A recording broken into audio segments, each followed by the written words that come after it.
bem com vocês? Hoje eu vou mostrar a minha fábrica de massinhas Play-Doh. Vamos lá? Vou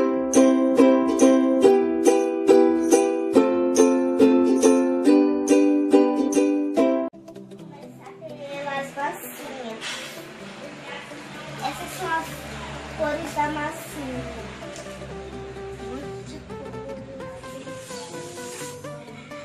Tem várias cores tradicionais. E as massinhas vieram dentro dessa caixinha aqui.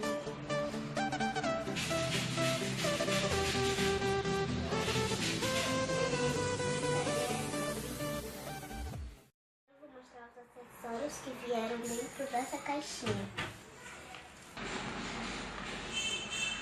Essas são as formas. Tem de coração, círculo, uma estrelinha, urso, jacaré, golfinho, peixe, vaca, gatinho, cachorrinho, ratinho e também a girafinha.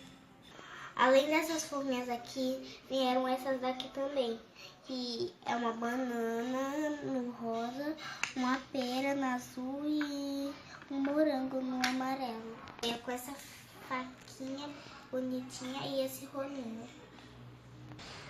E também veio essa injeção aqui, que você bota a massa aqui, coloca esse negocinho aqui, escolhe o molde que você quer e bate bem aqui, olha. No final do vídeo eu vou mostrar pra vocês. Veio com essas 5 massinhas também. Roxa. E ensinar vocês como funciona? Pois é, agora eu vou mostrar. Difícil.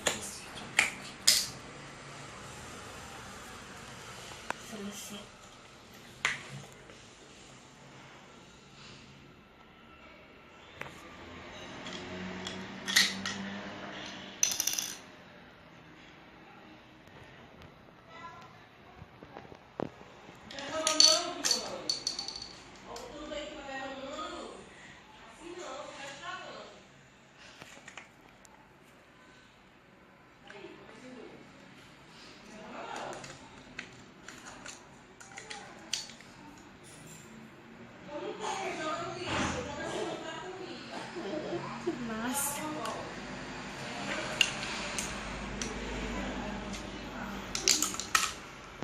E olha que massa.